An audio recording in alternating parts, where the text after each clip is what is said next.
Isang araw, naglalakad ang mga magkakaibigan. Ganda naman dito sa Gumala.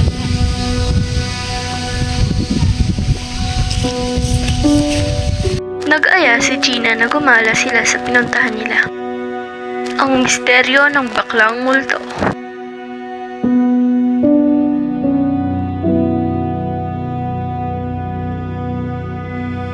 Habang sila'y naglalakad, may nakita silang puno ng mansanita.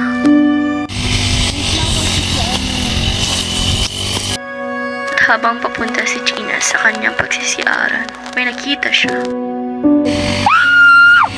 Ito na nga ang baklang multo. Ano yun? Bakit? May nakita akong baklang multo. Nasaan? Nasaan? Wala naman. Nandito ako kanina. Ano ba yun na rin? Kahit ano-anong iniisip mo. Yan kasi, kakapanood mo ng horror na movie na bakla. Ano naman? Baklang multo!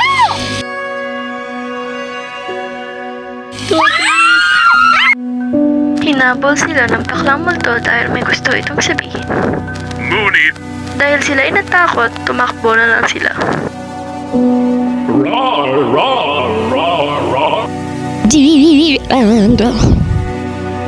Abangan ang susunod na kabanata!